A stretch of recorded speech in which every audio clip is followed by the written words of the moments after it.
Hey friends, welcome back to my channel. Please do like share subscribe करना बिल्कुल मत भूलना। जैसा कि आप सबको पता है कि अभी फ़िलहाल मेरी न्यू मैरिड हुई है, तो थोड़ी सी मैं बिज़ी हूँ, बट फिर भी मैं टाइम निकाल के लिए आप लोगों के लिए वीडियो शेयर कर रही हूँ। तो प्लीज़ फ्रेंड्स सपोर्ट करना, ऐसे ही लॉट्स ऑफ लव देना। तो यहाँ एपिसोड की शुरुआत में देखने को मिलेगा जो मुआन होता है वो अपनी वाइफ से बात कर रहा होता है। उसके फादर यानी उसके ससुर जी ने जितना प्रॉपर्टी होता है वो किसी और को सेल कर दिया जाता है। ये बात सुन के मुआन को रहा नहीं जाता और मुआन अपनी वाइफ को बोलता है जिया को कि ये इतना कुछ हो गया, तुम्हें कैसे नहीं पता, तुम्हें सब पता, कहीं तुम दोनों बाप बेटी मिली तो नहीं हो। लेकिन यहाँ पे वो बोलती मुझे कुछ नहीं पता, मुझे कुछ आइडिया ही नहीं है उनके वो सारी खजाने का जो कि उन्होंने किसी और को के शिप के थ्रू भेज दिया होता है फ्रेंड। और ये बात मुआन को किसी न किसी के थ्रू पता चल जाती है। अब यहाँ पे उसमें जितना भी प्रॉफिट था वो सब मुआन का था, जो कि अगर किसी और के पास पहुँच जाएगा तो वो नुकसान हो जाएगा। यहाँ पे वो उसका दिमाग ख़राब होता है। यहाँ पे वो जिया बोलती है कुछ ना कुछ तो हम लोगों को करना ही होगा, लेकिन क्या, ये तो किसी को कुछ समझ ही नहीं आ रहा होता है, क्या करे। मुआन बोलता है मेरा दिमाग ख़राब हो रहा है, किसी भी तरीके से हमें वो चीज़ वापस करनी होगी। इसमें एक ही इंसान काम कर सकता है हमारी हेल्प, और कोई नहीं, जो कि कोई और नहीं फ्रेंड फेंग होता है। यहाँ पे फेंग के पास जाके वो अपनी सारी सिचुएशन बताता है कि ऐसे में ऐसा हुआ, क्या करना चाहिए। यहाँ पे फ्रेंड फेंग जो है आराम से शाम का टी पी रहा होता है। यहाँ पे वो बोलता है क्या ऐसा सच में। यहाँ पे बोलता है भाई अगर वो ट्रांसपोर्ट चला जाता है नदी के उस पार समुंदर के किनारे तो मेरी तो लोटी ही डूब जाएगी, जो भी चीज़ है उसका वो सब खत्म हो जाएगा। तुम्हें तो सब कुछ पता है, किसी भी तरीके से उधर ना जाए, क्योंकि आपको तो पता है उधर का वेदर कैसा है, कभी भी रेन हो सकता है। और फ्रेंड अगर एक बार समुंदर में लहरें आ जाती है तो सारा माल जो है जितना भी है, चाहे कितना भी बड़ा क्यों ना, वो सब डूब जाता है। और यहाँ पे मुआन ने एक एक चीज़ बहुत ही मुश्किल से संभाल के बनाया हुआ था।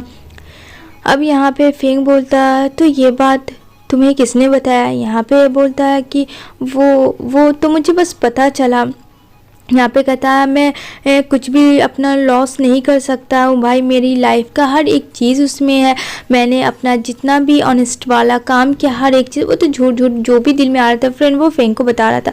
यहाँ पे कहता मैं बस तुम पे ही भरोसा कर सकता हूँ, यहाँ पे तो मेरा और कोई नहीं है।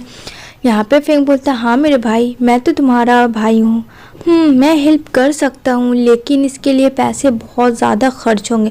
जिसको मैं दूंगा, संघाई में मेरा एक फ्रेंड है, लेकिन वो पैसे बहुत लेंगे, तो अब तुम सोचो।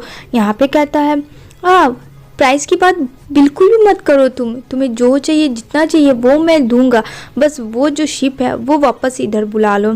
कहता है ठीक है, मैं एक बार उससे बात करता हूँ, उसके बाद मैं तुम्हें बताता हूँ। यहाँ पे तो फेंग फ्रेंड अपना अलग सा गेम खेला हुआ था। यहाँ पे वो बोलता ठीक है भाई, थैंक यू सो मच, मैं बता नहीं सकता मैं कितना खुश हूँ। इधर जो है ये बात ई को भी पता चल जाती है कि ई के जो अंकल ने हैं वो क्या किया है। अब यहाँ पे क्या ये गेम ई का था फ्रेंड, क्योंकि देखने से तो ऐसा ही लग रहा था कि वो अंकल के साथ मिली हुई है। इधर जो है फेंग जा रहा होता है ई के पास। यहाँ पे ई खड़ी होती है। यहाँ पे ऐसा लग रहा होता है कि कोई उन दोनों को देख रहा है। यहाँ पे बोलती है हेलो यंग मास्टर, आपका यहाँ आना कैसे हुआ। कहता है क्यों, मेरा दिल है, मैं कहीं भी कभी भी आ सकता हूँ, मुझे रोकने वाला कौन होता है। यहाँ पे फ्रेंड न्यू कहा जाए तो फेंग जो है ई पे लाइन मार रहा होता है, उसके साथ फ्लर्टिंग कर रहा होता है। कहती है ओह फ्लर्ट कर रहे हो आप अभी से ही, इतना कॉन्फिडेंस है। कहता है फेंग हाँ मुझ में है, तभी तो मैं तुमसे फ्लर्ट कर रहा हूँ। देखो अगर मुझे रोक सकती हो तो रोक लो, वैसे आगे भी है बहुत कुछ इरादा मेरा।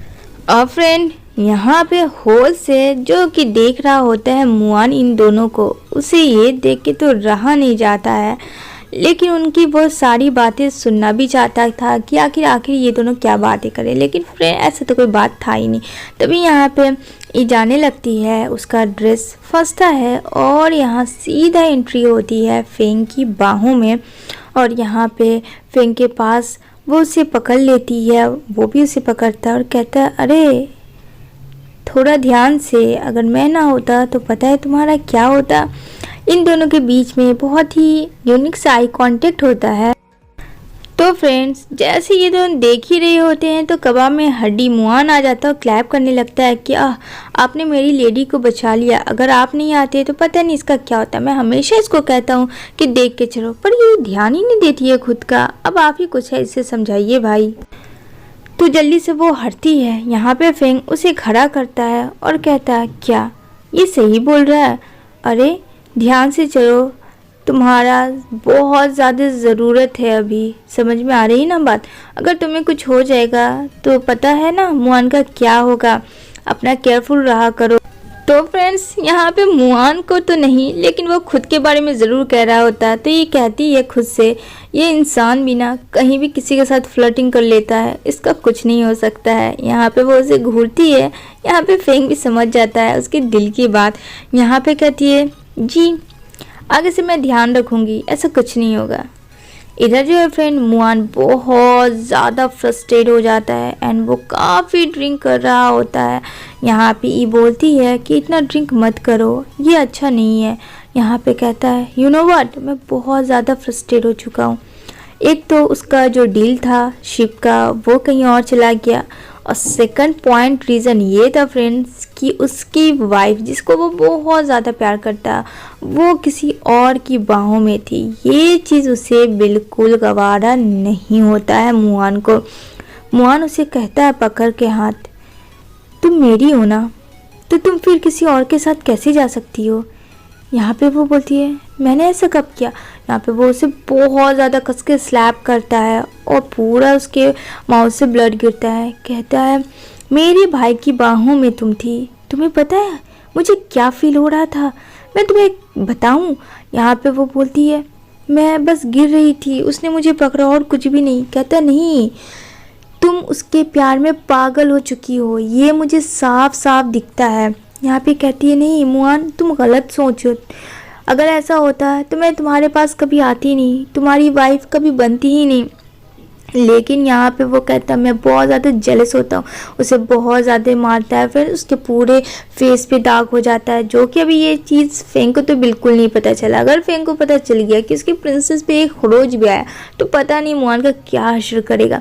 यहाँ पे वो कहती है अगर तुम्हें नहीं पसंद है वो चीज़ तो ठीक है, मैं आगे से ध्यान रखूँगी और मैं दूर रहूँगी उससे, ठीक है ना? यहाँ पे मुआन कहता है तुम सिर्फ मेरी हो, पहले भी थी और अब भी हो। मैं नहीं चाहता हूँ कि मेरी वाइफ किसी और गैर मर्द के पास जाए, वो भी मेरे भाई के पास। मुझे लगता है कि तुम मुझसे ज़्यादा समझदार हो और तुम समझ गई। यहाँ पे बोलती है जी मैं समझ गई और आगे से आपको कोई भी ऐसा मौका नहीं मिलेगा। वो उसे हक करता है। यहाँ पे ई सोच लेती है कि अब वो बहुत गंदा वाला रिवेंज लेगी मुआन से। आगे क्या होगा फ्रेंड ये जानेंगे हम लोग नेक्स्ट एपिसोड में।